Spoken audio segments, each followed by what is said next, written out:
ഓ ഉമ്മമാരെ, ഉപ്പമാരെ, ഇന്ന് മക്കൾ വല്ലാതെ പിഴച്ചുകൊണ്ടിരിക്കുന്ന കാലമാണ്. പുതിയ പുതിയ ചിന്താഗതികൾ മക്കളുടെ മനസ്സിൽ ഉയർന്നു വന്നുകൊണ്ടിരിക്കുന്ന കാലമാണ്. ഞാൻ നിങ്ങളോട് പറയേണ്ട ആവശ്യമില്ലല്ലോ. പെൺകുട്ടിയുടെ ആഗ്രഹം എന്താണ്? പഴയ കാലത്തെ പെൺകുട്ടികളുടെ ആഗ്രഹത്തെ കുറിച്ചല്ല ഞാൻ ചോദിക്കുന്നത്. ഇന്നത്തെ പെൺകുട്ടികളിൽപ്പെട്ട ചിലരുടെ ആഗ്രഹം എന്താണ്? ആണാകണമെന്നാണ് ആഗ്രഹം. ഞാനിത് വെറുതെ പറയല്ല. പെണ്ണിന്റെ ആഗ്രഹം ആണാകണം, ആണിന്റെ ആഗ്രഹം പെണ്ണാകണം. ഇങ്ങനെ ചെറിയ ഒരു ശതമാനമെങ്കിലും പെൺകുട്ടികൾ ആഗ്രഹിക്കാൻ തുടങ്ങിയില്ലേ? ആൺകുട്ടികൾ ആഗ്രഹിക്കാൻ തുടങ്ങിയില്ലേ? ആണും പെണ്ണും ഒരു വ്യത്യാസവുമില്ല. എന്തേ എനിക്കും എന്റെ ചേട്ടനെ പോലെ വലസി നടന്നാൽ എന്തേ എന്ന് ചിന്തിക്കുന്ന അനുജത്തിമാരില്ലേ, സഹോദരിമാരില്ലേ? ഓ പെങ്ങളെ, ആ ഒരു ചിന്താഗതി നമ്മുടെ ഖൽബിൽ നിന്ന് എടുത്തു മാറ്റിക്കളയണം.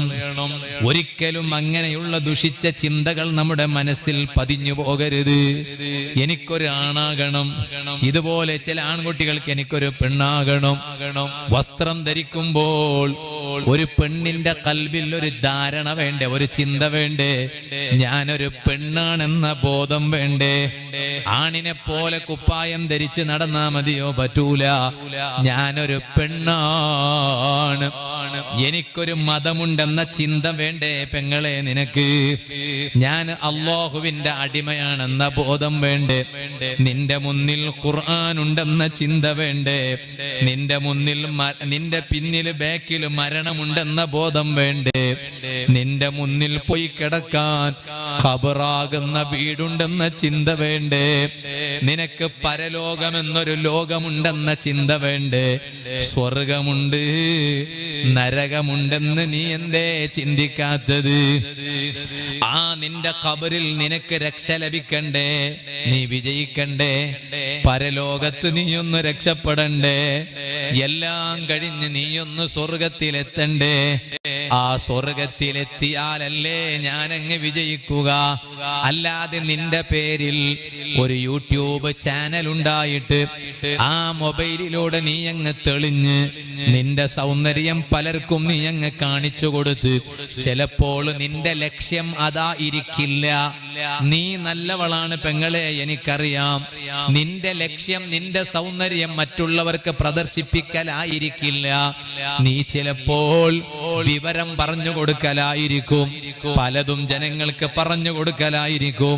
പക്ഷേ അതിലൂടെ ചിലരെങ്കിലും നിന്റെ സൗന്ദര്യം കണ്ട് ആസ്വദിക്കുന്നുണ്ട്.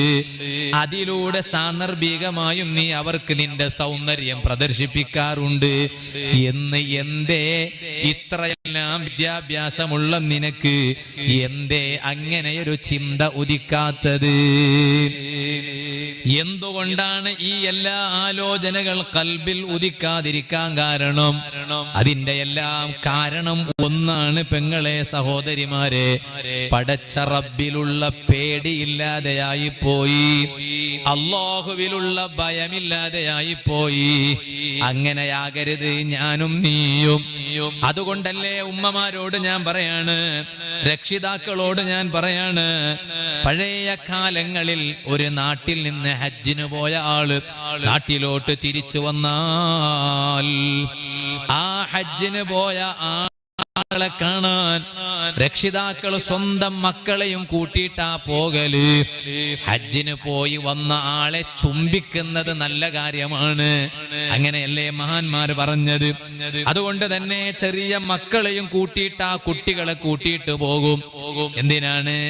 ഈ മക്കൾക്ക് അവരെ കൊണ്ട് ദുആ ചെയ്യിപ്പിക്കും. അപ്പൊ അവരവിടെ നിന്ന് ദുആ ചെയ്യും, അല്ലാഹു നിന്റെ മക്കളെ നന്നാക്കി.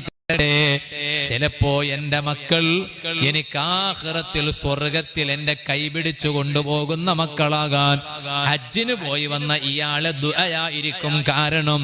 അതുകൊണ്ട്